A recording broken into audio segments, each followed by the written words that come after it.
Est-ce que tu as la sensation d'avoir atteint le succès? Vraiment pas. En fait, c'est quoi ta métrique pour le succès, tu vois? Est-ce que la métrique, c'est le nombre d'abonnés? Est-ce que c'est ton bonheur au quotidien? Est-ce que c'est ton compte en banque? Est-ce que c'est... Donc, selon la métrique que tu prends, tu vas dire que tu as du succès ou pas, tu vois. C'est quoi ta métrique à toi? Disons que si on devait mesurer le succès, je l'associerais au nombre d'abonnés. Okay. Et donc, dans cette métrique-là, je considère pas que j'ai du succès. J'aimerais bien arriver à 1 million d'abonnés, mais je sais ce qui va se passer si un jour j'y arrive. C'est que je veux dire, c'est pas assez. C'est pas un succès. Regarde tous les autres. Tu vois, quand tu te compares, tu te fais peur, quoi. Exécuté par qui? Fabrice Florent.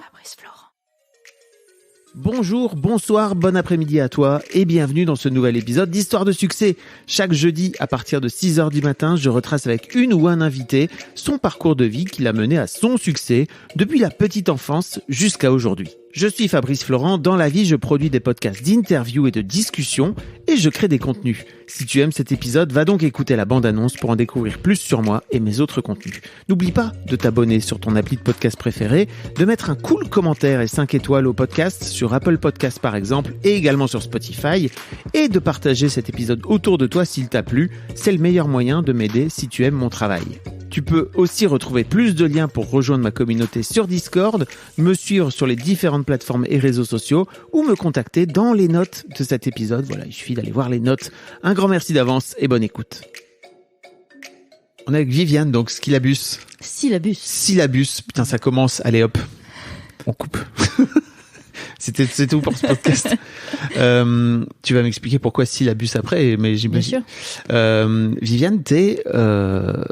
vulgarisatrice, ouais. C'est comme ça que tu te définis? Ouais, c'est le terme que j'emploie. On peut donner plein de noms de métiers. Celui-là, c'est celui qui englobe le plus des activités que je fais, mettons. Oui, parce que tu fais plein de choses. T'as une chaîne YouTube, bien sûr, mais donc t'as plein de réseaux sociaux parce que ça va avec. Tu déclines finalement, mais t'es aussi conférencière et... Ouais, plus formatrice que conférencière. Les conférences, j'en fais plus trop, ça fait longtemps que j'en ai pas donné, donc je m'attribuerai plus ce titre-là. Plus formatrice et enseignante, j'enseigne la vulgarisation aussi à l'université. Donc ça, c'est un petit peu mes 3 casquettes principales, vraiment vulgarisatrice, formatrice et enseignante. Et on va parler de tout ça, de comment t'en es venue à te lancer sur YouTube, comment t'en es venue à aussi, parce que ta chaîne, pour les gens qui connaissent pas, tu sais de la vulgarisation scientifique. Oui. Et t'as fait partie, je crois, des rares premières femmes à sortir du bois en mode vulgarisatrice scientifique. Il y en avait. Ouais, même au-delà de femmes, en fait. Oui, même. Même en francophonie, en tout cas. Oui. Aujourd'hui, figure-toi que le jour où on enregistre, ça fait 9 ans que j'ai ouvert ma chaîne. Aujourd'hui même. Waouh. Donc, c'est ça commence on approche de la décennie. Il va falloir que je fasse quelque chose l'année prochaine. Je sais pas quoi encore. L'anniversaire des 10 ans. L'anniversaire des 10 ans. Ça rigole pas. Et donc à la base, avant de te lancer sur YouTube, tu t'es lancé, enfin t'as aussi fait des études de scientifiques en fait qui t'ont amené. C'est ça. Donc je me suis lancée sur YouTube en même temps que je faisais mes études. Donc j'ai lancé ma chaîne en 2013 et à ce moment-là, j'avais fini ma maîtrise recherche. Donc je suis française, mais je suis allée habiter au Québec en 2009 et j'ai fait une maîtrise recherche. Et maîtrise recherche, il y a pas d'équivalent en France, mais c'est l'équivalent d'un mini doctorat de 2 ans. Et donc j'avais fait ça. Et puis après j'étais allée travailler, puis revenue à l'université parce que j'aime mieux le milieu académique que le milieu privé, industriel, de l'industrie plutôt. Et donc j'ai lancé ma chaîne juste avant de commencer mon doctorat. Donc j'ai quand même fait tout mon doctorat en même temps que ma chaîne. Ta première vidéo d'ailleurs, j'ai remonté ta première vidéo qui a pas de voix off, pas de son, il y a rien. Voilà, mais c'était vraiment histoire de tester, mais on en reparlera parce que je trouve ça assez génial de se dire ok, moi je balance ma première vidéo et je trouve ça aussi très cool de l'avoir gardée en ligne parce que je sais qu'il y a pas mal de youtubeurs qui finissent par devenir célèbres, voilà, et qui décident de vraiment dégager leur première vidéo dont ils sont moins fiers par la suite, quoi. Donc, je trouvais ça assez chouette. Mais on va reparler de tout ça. La première question que je pose à tous mes invités, c'est à quoi tu ressemblais, Viviane, quand tu avais 7-8 ans? Alors, quand tu dis ressembler, c'est en termes physiques ou c'est toi qui décides de ce que tu veux répondre. Alors quand j'avais 7 ans, je devais être au CP. Je pense que j'étais plutôt Alors, je m'en souviens pas, donc c'est au travers du prisme des yeux de mes parents, finalement, que je réponds. Et donc, j'étais, je pense, assez joyeuse, et j'étais un garçon manqué, surtout. J'aime pas beaucoup le terme, mais c'est le terme consacré, oui. On va dire. Mais je pense joyeuse, très simple. Je pense pas que j'étais compliquée comme enfant. T'étais déjà curieuse, Absolument pas. Ok. Non. C'est un gros reproche de mes parents quand j'étais petite, c'est que je refusais d'apprendre et je n'étais curieuse de rien. En tout cas, c'est comme ça qu'ils le présentent. Et que, paraît-il que je me bouchais les oreilles quand ils essayaient de m'apprendre quelque chose. Et donc, c'est quelque chose qui est venu vraiment beaucoup plus tard de cette curiosité-là. Mais c'est pas du tout... En tout cas, enfant, dans les yeux des adultes qui m'accompagnaient, je n'étais pas curieuse. Et quand tu dis garçon manqué, ça veut dire quoi? Ça veut dire que tu jouais avec des mecs plutôt, c'est ça? Non, il y avait tout qui allait avec. J'avais les cheveux courts, je m'habillais comme un garçon. Et paraît-il que je voulais me faire appeler comme un garçon aussi quand j'étais avant 7 ans.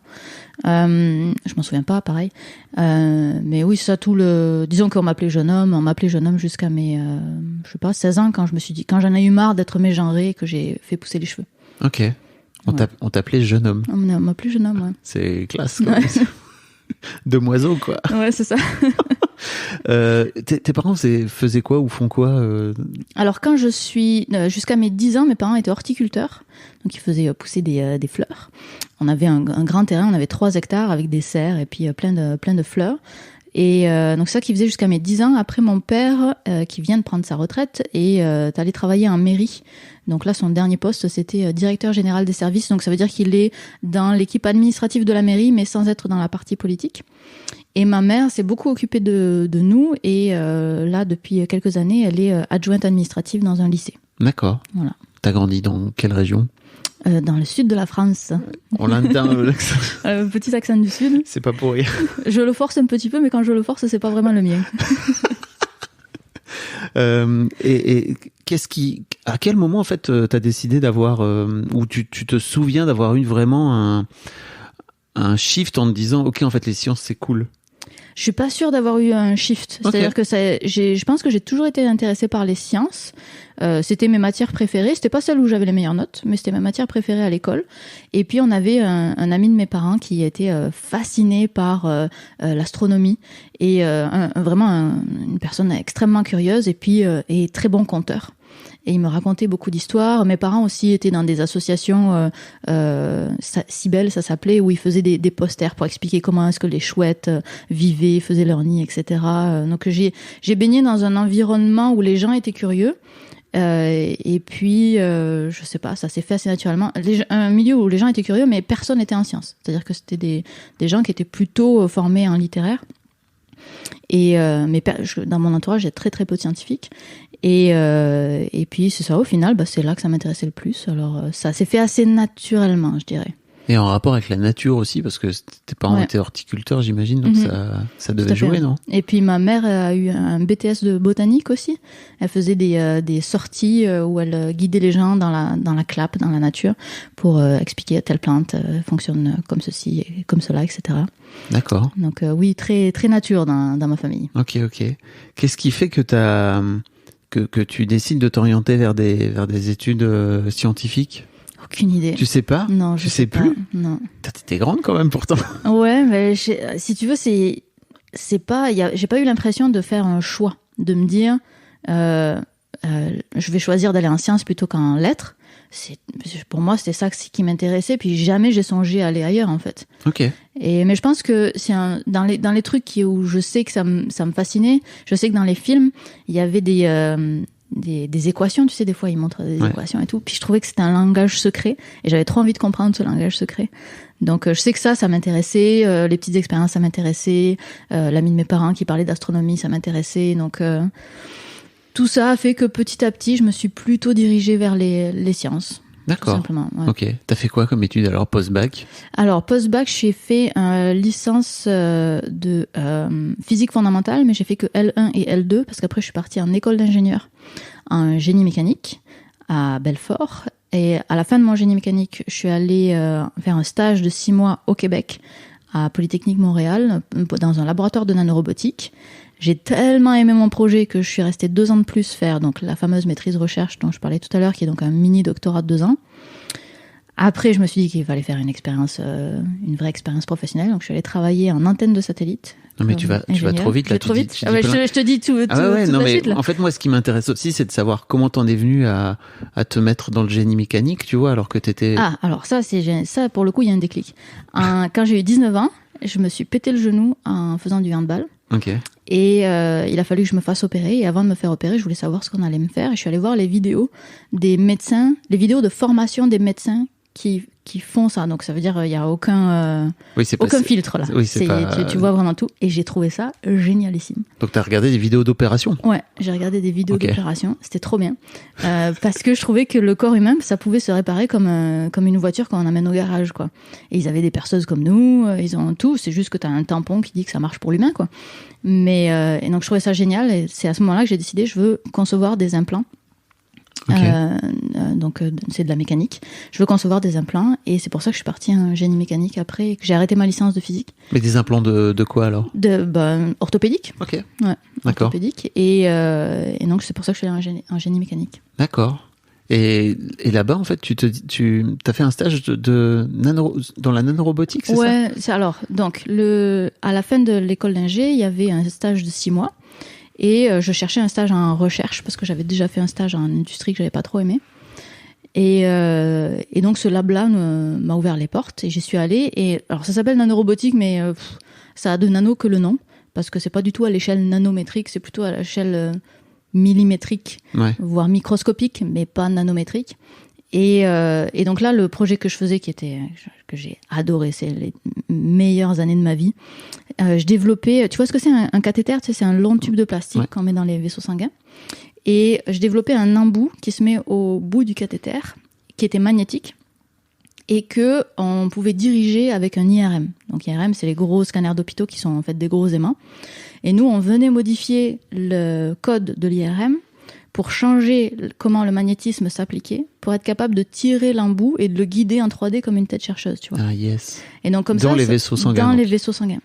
Et donc ça nous permettait de guider vraiment le cathéter exactement comme on voulait, parce que c'est pas quelque chose qui est facile de guider un cathéter. Tu sais, t'es à l'entrée, t'es à la porte du vaisseau sanguin, tu le pousses, t'es 15 cm plus loin, mais s'il y a une intersection, c'est super dur d'aller la prendre. Tu sais pas où tu vas, oui. Et donc c'est ça qu'on a fait, puis c'était génialissime. Les 2 meilleures années de ma vie. Et ça, si je me trompe pas, c'était au Québec. C'était au Québec, ouais, tout à fait. Qu'est-ce qui t'incite à partir au Québec? C'est là que je trouve un stage. Ah, c'est aussi simple que ça? C'est aussi simple que ça. D'accord. Ouais, il y a pas de... J'ai pas choisi de quitter la France et j'ai pas choisi le Québec non plus. Trouver un stage, c'est suffisamment compliqué. Là, on me prend ici, j'y vais. Ah ouais? C'est tout. Et il n'y avait pas une volonté de te dire, bon, bah, c'est très bien, je vais aller découvrir une... Ah si, bah, si tu veux, ça va avec. L'occasion fait le larron, quoi. Ouais. Mais c'était pas mon... J'étais contente de partir à l'étranger. C'était une volonté quand même de partir à l'étranger, mais le Québec ou ça aurait été la Tunisie, ça aurait été très bien aussi, quoi. D'accord, ok. Et depuis, t'as pas quitté, c'est-à-dire que j'y suis toujours, mais pour la même raison. C'est-à-dire que il y a rien qui me pousse en ce moment à revenir en France. Donc la seconde où il y aura quelque chose qui me poussera à changer de pays, ben, je changerai. Ok. Donc ça fait maintenant 13 ans. 13 ans, c'est ça que t'es là-bas? Ouais. Ok. Comment ça fait un bail. Et tu disais justement, parce qu'on s'est croisés au Festival Frames, que c'était une occasion pour toi de rencontrer tous les vulgarisateurs français. Tu disais que c'était un peu compliqué pour toi parce que tu te sentais un peu à l'écart, entre guillemets. Comment tu vis justement le fait de faire des vidéos finalement pour, alors, francophone quoi qu'il arrive, mais aussi ton public, j'imagine qu'il est... Il est en France, ouais. Il est en France, tout en étant de l'autre côté de l'Atlantique. Mais je sais pas comment ça se passe pour les gens qui sont ici, du coup. Donc, je ne sais pas où se situe la comparaison, mais c'est sûr que moi, je suis très isolée. Donc, maintenant que je suis plus en doctorat, puisque je l'ai fini, et que je suis juste toute seule chez moi, bah, je suis toute seule chez moi, quoi. Et puis même les gens avec qui je travaille sont en France ou en Espagne. Donc, je n'ai quasiment aucun contact humain pour la partie travail. Donc ça, c'est un peu lourd. Et puis surtout, j'ai personne avec qui confronter les idées. Qu'est-ce que tu penses? Est-ce que la miniature, ce serait bien que je la change? J'ai personne avec qui confronter ça, ou d'avoir quelqu'un qui a les mêmes problèmes que moi.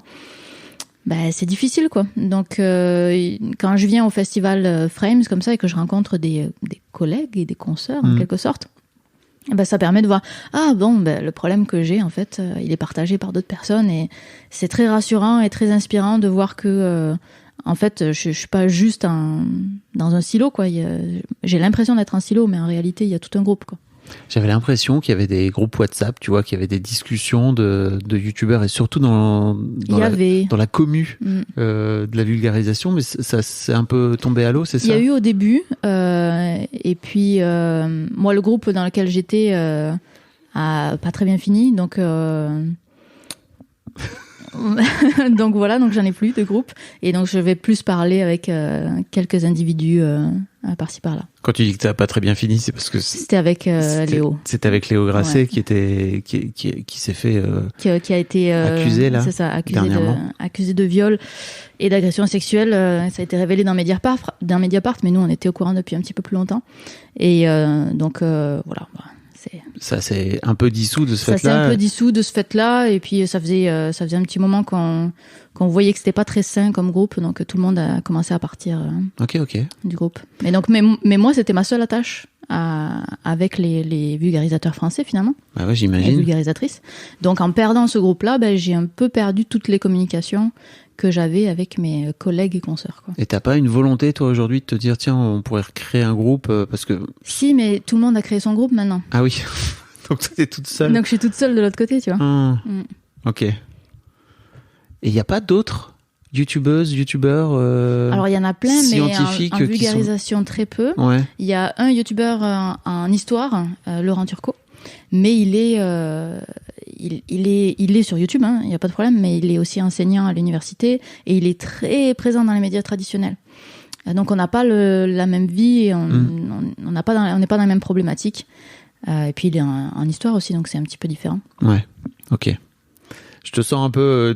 C'était cool pour toi d'être au frame, justement, pour pouvoir... Ouais. Et d'ailleurs, ça, je crois que je spoil pas, mais tu es en train de lancer un podcast oui, tout à fait. Avec d'autres vulgarisateurs. C'est aussi une façon comme une autre de recréer du contact, c'est ça? C'est la raison numéro 1 pour moi. Ah ouais, ok. Ouais. C'est-à-dire que j'en ai marre d'être toute seule et d'être toute seule avec mes pensées. Donc, le fait de faire ce podcast, ça me force, et ça force les gens à ce qu'on se rencontre, en fait, et qu'on discute. Et puis je sais que ce genre de discussion, ça intéresse aussi plusieurs personnes, donc autant les rendre publics. Puis moi, ça crée une occasion, quoi. C'est difficile d'aller voir quelqu'un et de lui dire « Hey, on va boire un verre, on se connaît pas », tandis que si on dit « Hey, j'enregistre un podcast, veux-tu être mon invité ?» c'est plus facile d'arriver à ce genre de discussion après derrière. Et tu veux dire que toi, dans ta position aujourd'hui, où tu as quasiment 500 000 abonnés sur ta chaîne, c'est encore compliqué pour toi d'aller voir un youtubeur en lui disant viens, on se connaît pas, mais viens, on va discuter. C'est un truc que tu t'arriverais pas à faire. Bah non. Ok. Mais c'est parce que c'est des humains. Je fais pas ça avec des humains que je connais pas, donc je m'attends pas à le faire juste parce que j'ai 500 000 abonnés, tu vois. Non, ce que je veux dire, c'est qu'il y a un truc où, c'est un truc maintenant que tu fais depuis des années, donc tu vois, il y a aussi un truc, j'ai un peu l'impression de, comme tu dis, de collègues ou de consoeurs un peu innés, quoi. Tu vois, vous êtes sur la même plateforme, vous vivez à peu près les mêmes prises de tête, etc., quoi. Je sais pas. Ok. Ouais. J'ose pas, en tout cas. Okay. Mais c'est marrant que tu aies créé ce podcast pour te dire, au moins ça me donne une occasion de le faire, quoi. Ouais, c'est ma raison personnelle. Après, il y a d'autres raisons. Je pense aussi que c'est intéressant. Ça va dans la suite de la philosophie de formation que j'essaie de donner, parce que j'ai une seconde chaîne qui s'appelle C+, où là, j'essaie plus vraiment sur l'aspect formation. Donc, il y a d'autres choses que simplement mon ego à moi et ma personne, quoi. Oh, mais en plus, je le vois même pas comme un truc égotique, hein, tu vois. C'était plutôt, je trouvais ça marrant d'être obligé, tu vois, de s'inventer ce projet-là, même si c'est un projet cool et que tu finis par en faire un truc sympa, quoi. Mais revenons à quel moment tu décides. Donc, tu arrives en 2009 au Québec, tu fais ce stage. Assez rapidement, tu te dis, en fait, moi, je vais rester là et je vais. Non, ça fait 13 ans que je dis dans 2 ans, je rentre en France. Non, j'ai jamais décidé de rester ad vitam aeternam où que ce soit. Ok. Et donc, il se trouve que ça fait 13 ans que je suis là-bas, mais j'ai pas... si quand on me dit donc tu vas rester là-bas toute la vie, je sais pas, on verra. Non, ce que je voulais plutôt dire, c'était plutôt qu'est-ce qui t'incite à rester là-bas à l'époque, après ton stage? Alors, après mon stage, c'est parce que le projet, j'ai l'occasion de le continuer en maîtrise, et que le projet est vraiment ultra trop cool, et je ne veux surtout pas le lâcher. Donc c'est ça qui m'incite à rester. Ok. Donc tu fais ça pendant... 2 ans de plus. 2 ans de plus? Ouais. Et à quel moment, donc là on doit être environ en 2011, à quel moment tu te dis tiens, en fait ça pourrait être sympa de créer une chaîne YouTube ou de me lancer dans de la vulgarisation? Alors la vulgarisation, en fait, je l'ai commencé en 2010, mais sous la forme d'un blog. Donc ça faisait 6 mois que j'étais arrivée au Québec. Et donc j'ai fait 3 ans de blog et après j'ai fait du YouTube. Souvenez-vous les jeunes. Ah non, ils savent pas d'ailleurs, ils connaissent pas ils connaissent pas les blogs. Donc plutôt à l'écrit alors. Donc plutôt à l'écrit au départ, mais parce que la vidéo ça existait pas vraiment en fait en 2010. Oui. Il y avait pas. Il y avait Dailymotion. Ouais. Mais il y avait YouTube aussi techniquement, mais je sais pas s'il y avait grand chose encore. Ou en tout cas moi je l'avais pas découvert en 2010. En 2013, j'y étais bien dedans. J'adorais Smarter Everyday. Donc moi, je baigne beaucoup plus dans le milieu anglophone sur YouTube que dans le milieu francophone en tant qu'utilisatrice. Parce qu'il y a plus de choses aussi, j'imagine. Il y a une offre beaucoup plus grande. Bah surtout en 2013, il y avait beaucoup plus de choses. Même aujourd'hui, si tu regardes la vulgarisation scientifique, il y a quand même beaucoup plus de choses en anglophone qu'en francophone. Normal, il y a plus de monde, c'est assez logique. Donc moi, je baignais là-dedans, puis au bout d'un moment, je me suis rendu compte que même moi, en tant qu'utilisatrice, ça m'intéressait plus de lire des blogs. Je regardais que des vidéos, donc il y avait une petite incohérence. Pourquoi est-ce que j'ai écrit un blog si moi-même, j'irais pas le lire? Donc c'est pour ça que je suis passée à la vidéo.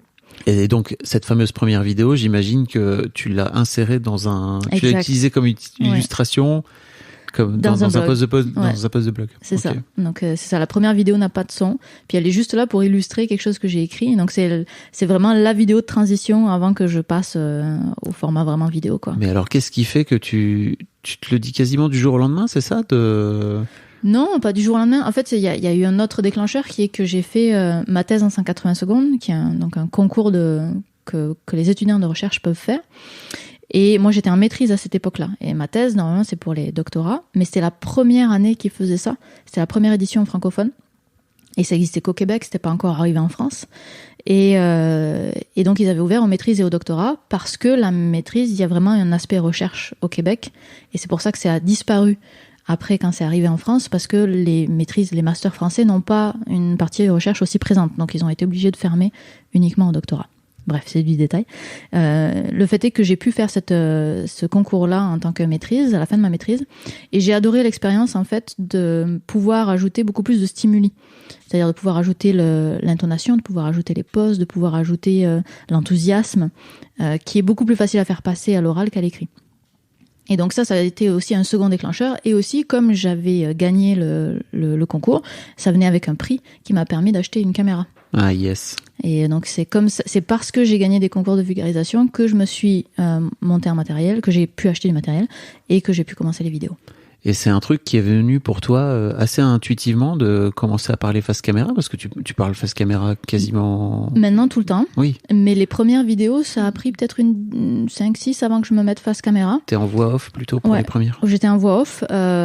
Et en fait, au bout de, c'est ça, des 5-6 vidéos, je me suis dit, ok, moi je regarde Minute Physics sur YouTube, qui est donc une petite animation en voix off, et je regarde Smarter Everyday, qui est en face cam. Avec lequel des deux je connecte plus, et lequel des deux je vais absolument cliquer sur la vidéo si elle arrive, c'est Smarter Everyday. Pourquoi ? Parce que j'ai créé une connexion, une relation humaine avec lui. Donc j'ai dit, j'ai pas le droit de m'enlever cette connexion humaine-là, qui est ce que je recherche avec la vidéo, donc je vais passer en face cam. Waouh, aussi simple que ça. Ouais, et puis c'est vraiment entre ces deux chaînes-là que je me suis dit laquelle des deux j'ai une connexion, quoi. Ok, donc une démarche finalement très scientifique. Hein. T'as pris les deux. Peut-être pas scientifique, mais analytique en tout cas. Analytique, pardon. Ouais. Pardon, je vais faire en sorte d'être précis dans mes termes. Et comment ça se passe tes premières vidéos ? Parce que j'imagine que c'est pas forcément un truc très simple à faire, quoi. Ah non, c'est très compliqué. Caméra. Ouais. D'ailleurs, dans mes premières vidéos, on voit que je suis un peu coincée, quoi. Et ça s'apprend, tout simplement. Donc je le fais, mais j'ai tellement pas de...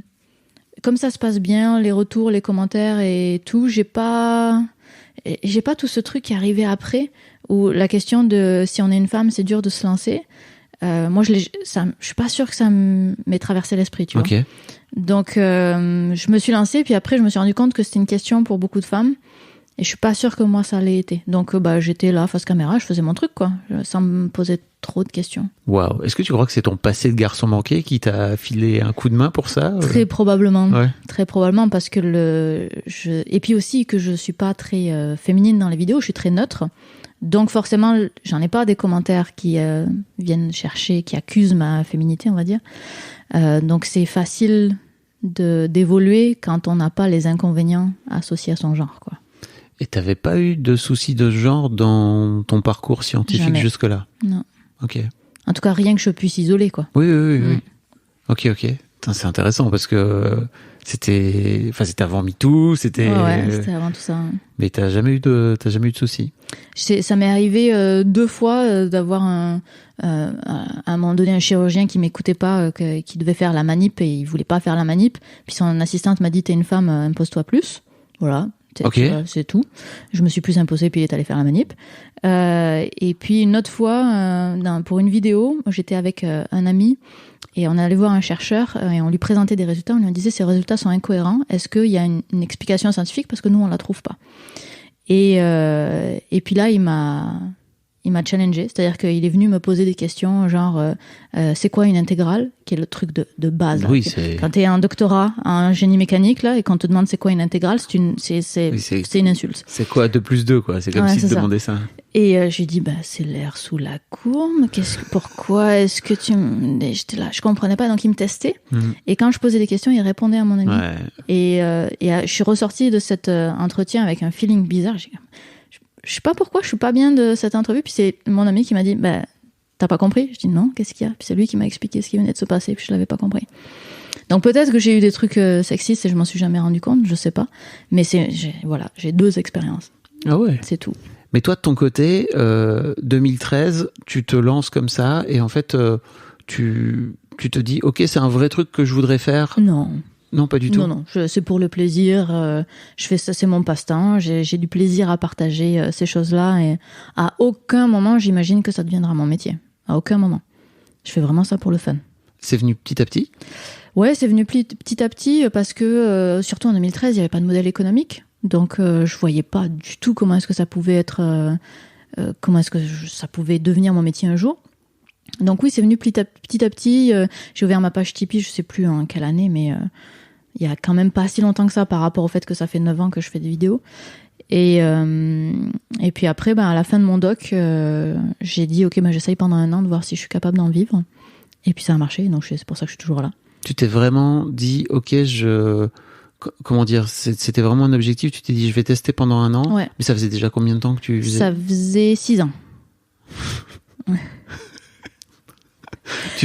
Non, mais t'avais déjà eu des résultats? Oui, j'avais déjà eu des résultats, mais j'étais pas, je sais pas combien d'abonnés j'étais, je me souviens plus, mais j'étais pas, en tout cas, c'est pas évident de penser que tu vas être capable d'en vivre, forcément. Parce que t'en vivais pas du tout? Ah bah non. Ou t'avais jamais tenté, enfin t'avais jamais eu d'OP? J'avais eu une OP peut-être, tu vois. Ok. C'est tout. Mais t'étais jamais allé chercher ce genre d'OP? J'avais jamais essayé. Puis j'ai jamais eu à aller chercher encore. Ce qui est, je touche du bois, tant mieux. On vient me chercher plus que je ne vais chercher.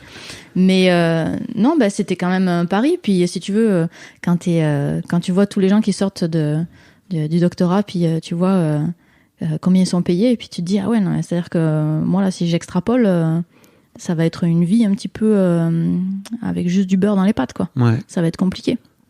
Par exemple, au Québec, c'est payé combien quand tu sors du doctorat? Alors, ça dépend où est-ce que tu travailles. Si tu travailles en recherche, si tu travailles en industrie, sortie d'école, je pense que tu es à 80 000 $ par année. Okay. À peu près. Ça dépend beaucoup des milieux, etc. Donc, je dirais 80 000, puis au bout de quelques années, tu dois taper le 6 chiffres. Donc ça c'est brut. Ça fait combien 80 000 $ en euros? Je sais pas, parce que nous on est payé en euros. Ouais. Donc un 100 000 ça va faire 70 000 €. Ok. Donc 80 000 ça doit faire 60 000, 55 000, quelque chose comme ça. Et tu me disais que tu avais tenté un truc dans le privé, c'est ça? Ouais, mais ça c'était entre ma maîtrise et mon doctorat. Ok. Je suis allée travailler dans un antenne de satellite et j'ai pas vraiment aimé, donc je suis partie au bout de 6 mois. Qu'est-ce qui t'a pas plu? Alors, beaucoup de choses. La première chose, c'est que il fallait pointer. Ouais. Moi, ça me rend folle de pointer. Je ne comprends pas ce concept-là. Si, je le comprends, je le rationalise, mais ça me rend folle.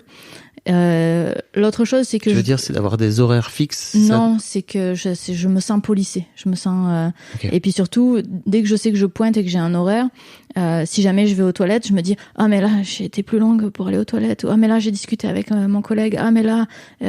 donc, je suis pas efficace. Je suis en train de coûter de l'argent à la compagnie. » En tout cas, ça rend quelque chose... Ça me met pas dans une bonne ambiance, quoi. J'aime vraiment pas ça. Il n'y a pas beaucoup de salariés, tu sais, qui ont ce rapport-là à leur temps de travail, hein, tu sais, dans le privé. Il paraît. Grand bien t'en face, mais c'est... En tout cas, moi, je me sentais pas bien de pointer. Et l'autre chose, c'est que je sortais de 2 ans de recherche où j'avais été maître de mon projet. C'est-à-dire que c'était moi la boss. C'est moi qui prenais les décisions. On découvrait, tu vois, on faisait avancer la science. Quand on a commencé le projet, je dis on parce qu'on était quand même plusieurs sur le projet. Quand j'ai commencé le projet, on savait pas où est-ce qu'on allait aller. On savait pas si ça allait marcher. Donc tu avances dans l'inconnu et cette avancée dans l'inconnu est trop fun. J'adore cette avancée dans l'inconnu. Et tu découvres des choses et t'apportes quelque chose au monde. T'arrives en antenne de satellite, c'est un monde extrêmement conservateur. Où rien ne doit changer, ou alors très lentement. Et surtout, comme tu n'as pas d'expérience, évidemment, on ne te donne pas des responsabilités, ce qui est normal. Mais du coup, on me disait, fais ceci, fais cela, sans me donner de contexte. Et puis, on arrivait en fin d'après-midi, on me disait, finalement, fais ceci. Mais est-ce que c'est parce que j'ai mal fait ou parce que les specs ont changé ? Je ne le sais pas, et je ne le saurai jamais. Et moi, ça me rendait folle d'être une exécutante qui n'avait pas de cerveau. Et donc, voilà, j'ai pas tenu très longtemps. Ouais, et en plus, on te donne, j'imagine, un tout petit bout du truc sur un projet énorme sans t'expliquer ce sur quoi. Ouais, c'est ça. Puis à un moment donné, j'étais en recherche et développement dans cette boîte-là. Alors, j'étais la seule en recherche et développement. Puis on m'avait donné le mandat de designer de nouveaux supports de guide d'onde, qui est donc un truc qu'on a sur des antennes de satellite. Et la première ligne dans le cahier des charges, c'était « faudrait que ce soit pareil ». Officieusement, évidemment, il n'y a pas écrit ça vraiment. Faudrait que ce soit pareil. Donc un projet où on te demande d'être créatif sans l'être, alors là, ça... Non. C'est pas possible. Non, mais c'est surtout vu d'où tu viens et alors déjà ta personnalité plus l'expérience que tu avais eue de. Oui, exactement. Ok, en fait, c'est possible d'avoir cette liberté là, j'imagine.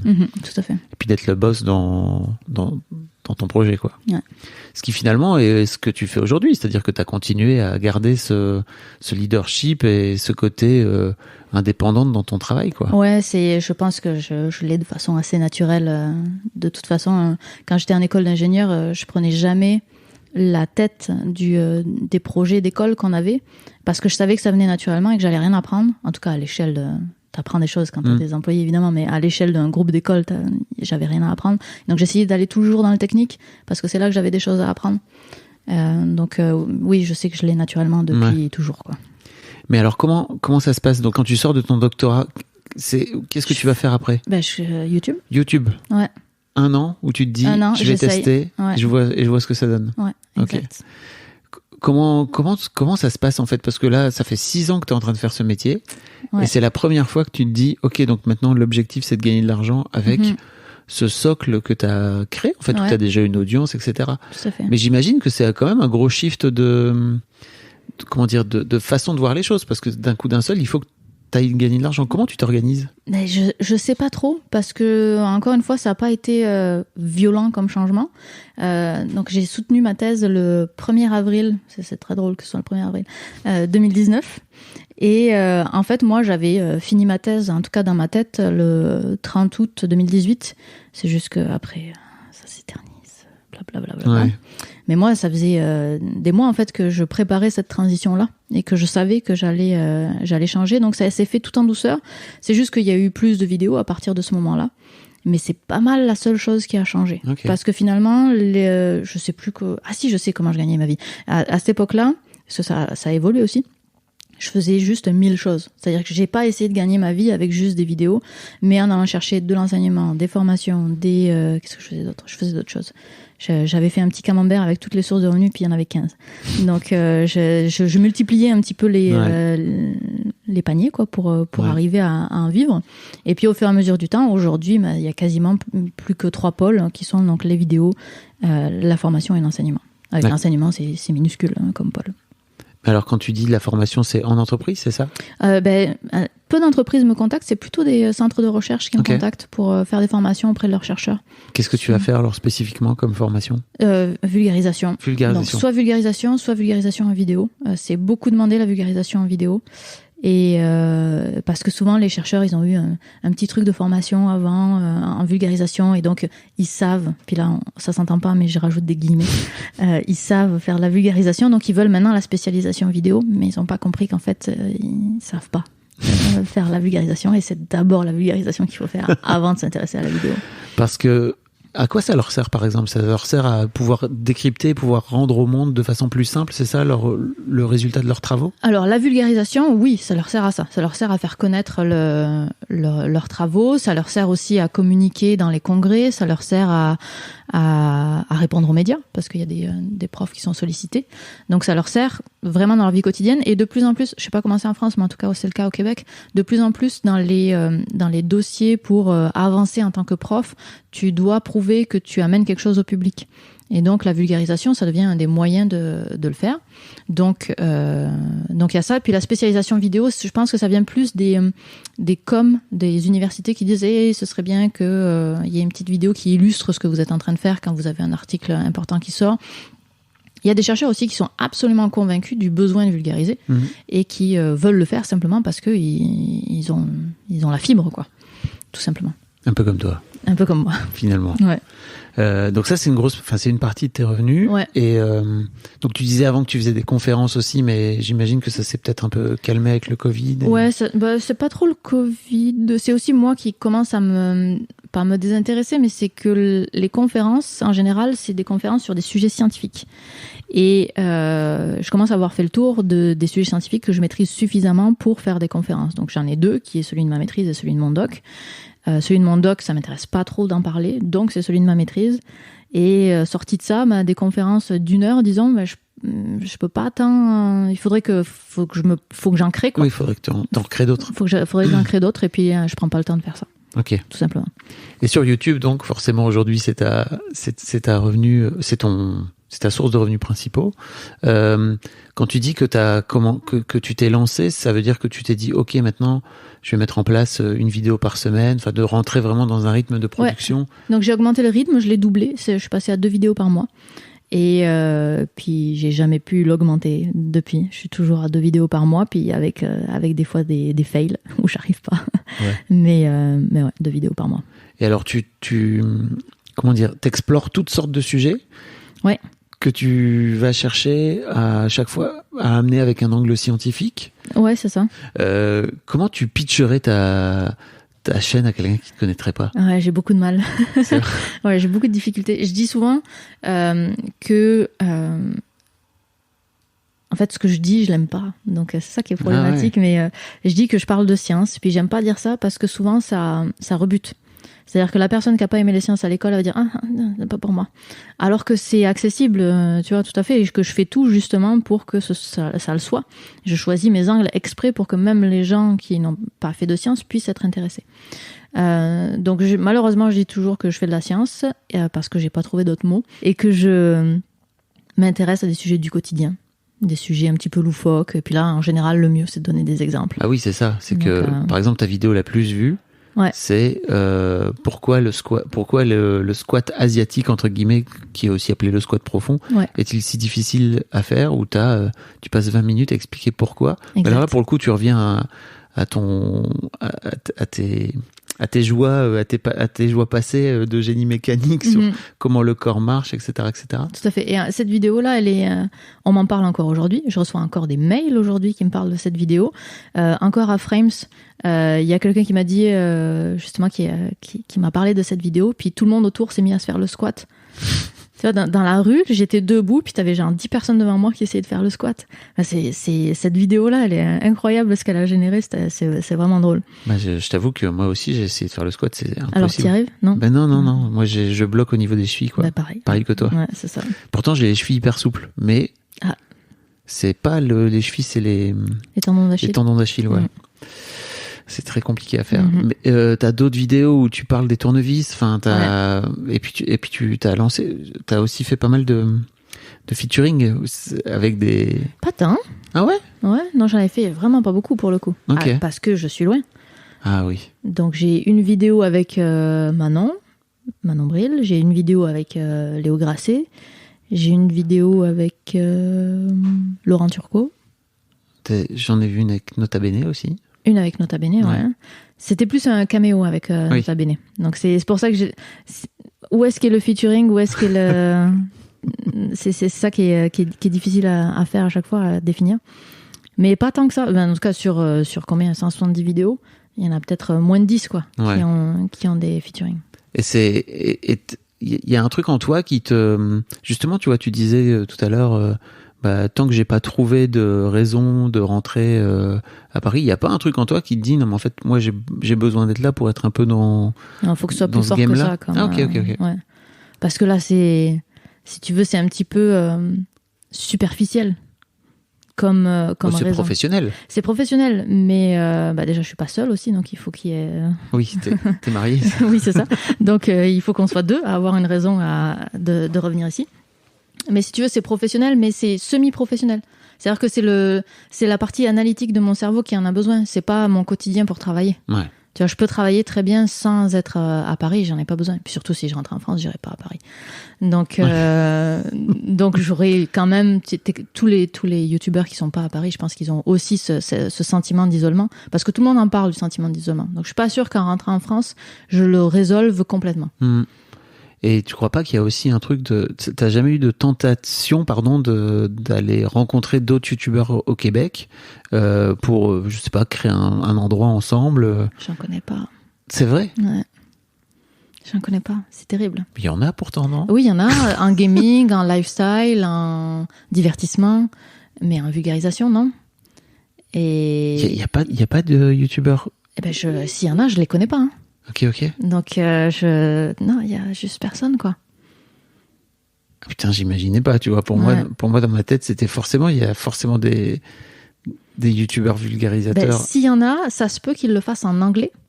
Parce que tout le monde est bilingue au Québec. Oui. Et s'ils le font en anglais, je sais pas qu'ils sont au Québec. Et puis, il y a le potentiel de collaboration qui s'écroule parce qu'il y a la barrière de la langue, évidemment, puisque moi, je fais mon contenu en français. Et si, par exemple, il y a Acapella Science, qui est une grosse chaîne, j'ai découvert qu'il habitait à 5 minutes de chez moi, mais il fait tout en anglais. Je pouvais pas deviner. Mais vous pourriez peut-être bosser ensemble. Enfin, pas bosser ensemble, mais en tout cas... Je pense qu'il travaille plus dans ce... En tout cas, je sais pas ce qu'il est devenu depuis le temps. Mais oui, peut-être, mais je suis pas connectée au réseau, quoi. J'ai pas le réseau. Okay. Et je sais pas comment on rentre dans ce réseau que je n'ai encore jamais vu, quoi. Waouh, ouais, j'imagine à quel point ça doit être. Et au début, YouTube venait de temps en temps à Montréal, et puis donc il y avait ces réunions de youtubeurs où il les ramenait. Puis ça, je trouvais personne qui était un petit peu dans ma niche. Et puis il y avait que des personnes. Je disais toi tu fais quoi tout. Puis les personnes me répondaient moi dans le fond c'est juste ma personnalité sur YouTube. Je disais, ok et toi tu fais quoi? Moi je fais de la science. Donc il y a pas de, je trouvais pas de passerelle. Oui, il y y a pas de point commun. Ouais. À part YouTube. Ok. T'as des projets à venir? 1000. Explique-moi. Donc le projet de podcast dont on a parlé. Je voudrais aussi lancer une vraie formation en ligne de vulgarisation scientifique parce que je la donne de façon en bouche à oreille en fait pour l'instant. Je fais quand même 1 ou 2 formations par mois, mais c'est que du bouche à oreille. Donc là j'aimerais bien l'étendre un petit peu plus. Donc j'aimerais sortir ça cet automne. Et puis je suis en réflexion pour un autre énorme projet que je voudrais lancer mais pas faire. Donc on verra. J'en dis pas plus. Que tu voudrais lancer mais pas produire toi-même, tu veux dire? Ouais, c'est ça. C'est-à-dire que je trouve que ça manque et il y a personne qui le fait, puis ça m'agace. Et moi, clairement, j'ai les moyens de le faire juste avec basé sur ma notoriété. Et donc j'ai le moyen de le lancer, mais j'ai pas envie d'être celle qui va le faire vivre. Le gérer au quotidien? Le gérer au quotidien, ouais. Donc ça voudrait dire quoi? Que tu vas créer une boîte, aller chercher des associés? Non, c'est plus... donc ce serait vraiment une chaîne YouTube. Ok. Oh putain, dans le fond, j'ai qu'à le dire. Comme ça, si quelqu'un veut le lancer, qu'il le lance. Comme ça, ce sera pas moi qui le ferai.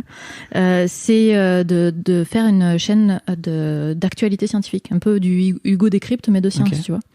Sauf que ce que j'aime pas dans l'actu scientifique actuellement, comment c'est traité, c'est que la nuance est tout le temps oubliée.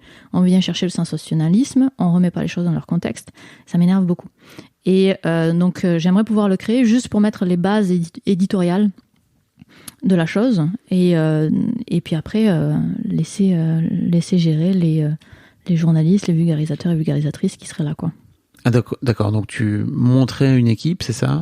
Et tu laisserais pour poser les bases et après tu laisserais les gens faire leur truc. C'est ce que j'aimerais bien. Est-ce que je vais le faire un jour? Je le sais pas, mais ça trotte dans ma tête quand même hein, depuis un petit moment. Ok. Est-ce qu'il y a autre chose sur lequel je t'ai pas amené, dont t'aurais aimé causer? C'est dur à dire parce que c'est quoi l'objectif du podcast, tu vois? C'est de parler de ton histoire et de parler de ton histoire de succès. Histoire de succès. Est-ce que tu as la sensation d'avoir atteint le succès? Vraiment pas, non. Vraiment pas. Bah, en fait, c'est quoi ta métrique pour le succès, tu vois? Est-ce que la métrique, c'est le nombre d'abonnés? Est-ce que c'est ton bonheur au quotidien? Est-ce que c'est ton compte en banque? Est-ce que c'est... Donc, selon la métrique que tu prends, bah, tu vas dire que tu as du succès ou pas, tu vois? C'est quoi ta métrique à toi? Je suis pas sûre de l'avoir... Mais en fait, je suis pas intéressée par le succès. Oui, mais tu vois, ça dépend ce que tu veux dire par le succès. Disons que si on devait mesurer le succès, je l'associerais au nombre d'abonnés. Okay. Et donc, dans cette métrique-là, je considère pas que j'ai du succès.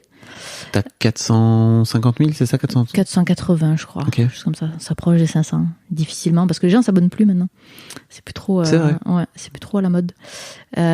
Puisque l'algorithme est devenu très bon sur YouTube. Donc, je pense qu'il n'y a plus besoin de s'abonner. Parce que l'algorithme comprend ce que tu veux voir. Tu passes plutôt par le système de recommandation que par les recommandations. Donc, je pense que les abonnés, en fait, c'est voué à ne jamais tant augmenter que ça. Maintenant, les gens, les premiers qui étaient là et qui ont réussi dès le début, eux, ils ont des gros abonnés puis ils vont rester gros. Mais je pense que c'est très difficile de grossir. De percer aujourd'hui? De percer, oui, en vue, mais pas en abonnés. Je pense qu'on peut très bien percer et avoir beaucoup de succès en nombre de vues, mais pas en nombre d'abonnés. Je vois ce que tu veux dire. Mais donc toi, aujourd'hui, tu as la sensation que par rapport à ton nombre d'abonnés, tu n'y es pas encore, quoi?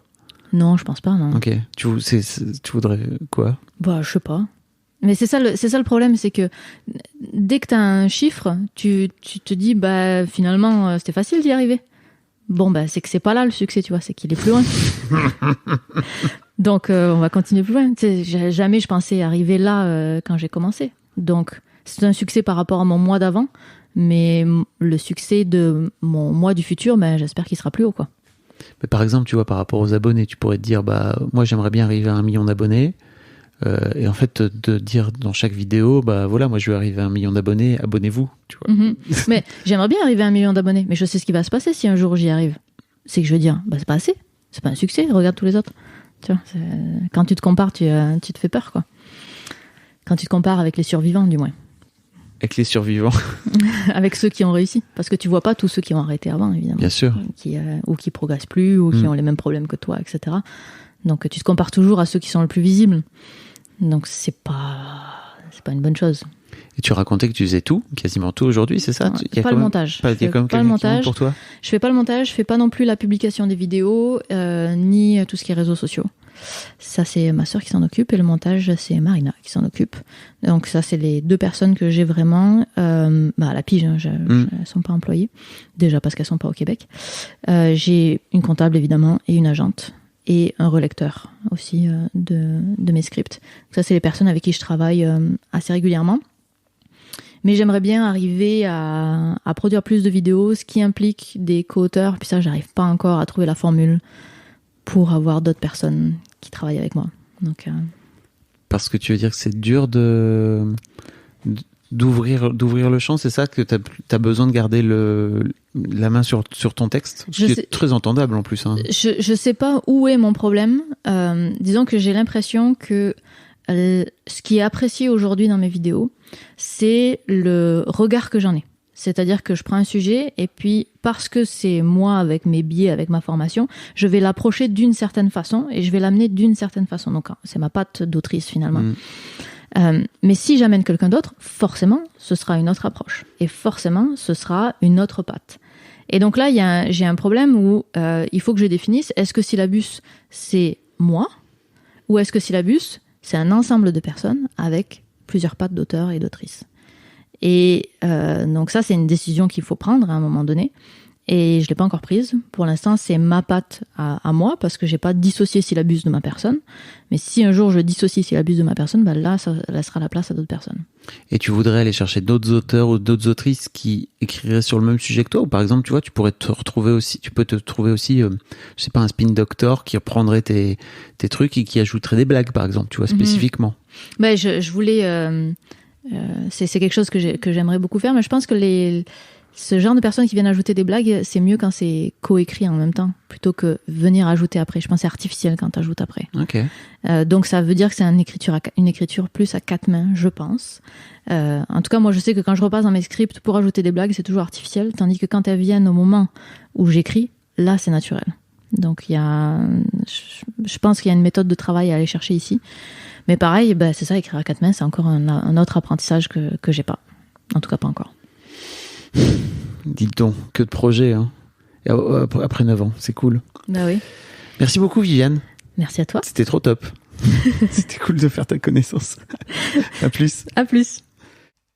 Un grand merci à toi d'avoir écouté jusqu'au bout. N'hésite pas à t'abonner au podcast dès maintenant pour ne manquer aucun épisode. Tu trouveras tous les liens dans les notes de cet épisode, justement. Tu pourras également retrouver chaque veille d'épisode un extrait qui, je l'espère, te donnera envie d'écouter l'épisode complet le lendemain. Si tu découvres et que tu aimes ce podcast, tu devrais aussi aimer mes autres podcasts. Je t'invite donc à aller voir dans les notes de cet épisode ou sur fabflorent.com, fabflorent.com. Tu verras, il y a tout un choix. Je te mets aussi dans les liens comment t'abonner à ma newsletter où je t'envoie régulièrement des nouvelles, comment te connecter à mon Discord, comment me contacter ou encore mes différents réseaux sociaux, etc. Tu l'as quoi. Merci encore pour ta précieuse écoute et d'ici au prochain épisode, je te souhaite une très belle vie.